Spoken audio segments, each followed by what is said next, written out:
இந்த மாதிரி ஊடகங்கள் இருக்கிறனால தான் இப்போ ஏதாச்சும் தவறு நடந்தால் கூட ஈஸியாக எல்லாருக்கும் தெரிய வருது.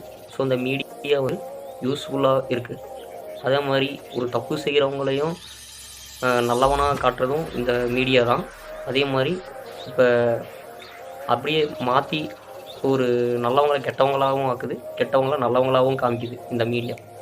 ஸோ அந்த மீடியா மூலிமா சில பேர் ஒரு பிரச்சனையை வந்து சொல்லி இந்த மாதிரி என்ன பிரச்சனை நடக்குது அப்படின்னு சொல்லிட்டு சொல்ல வராங்க.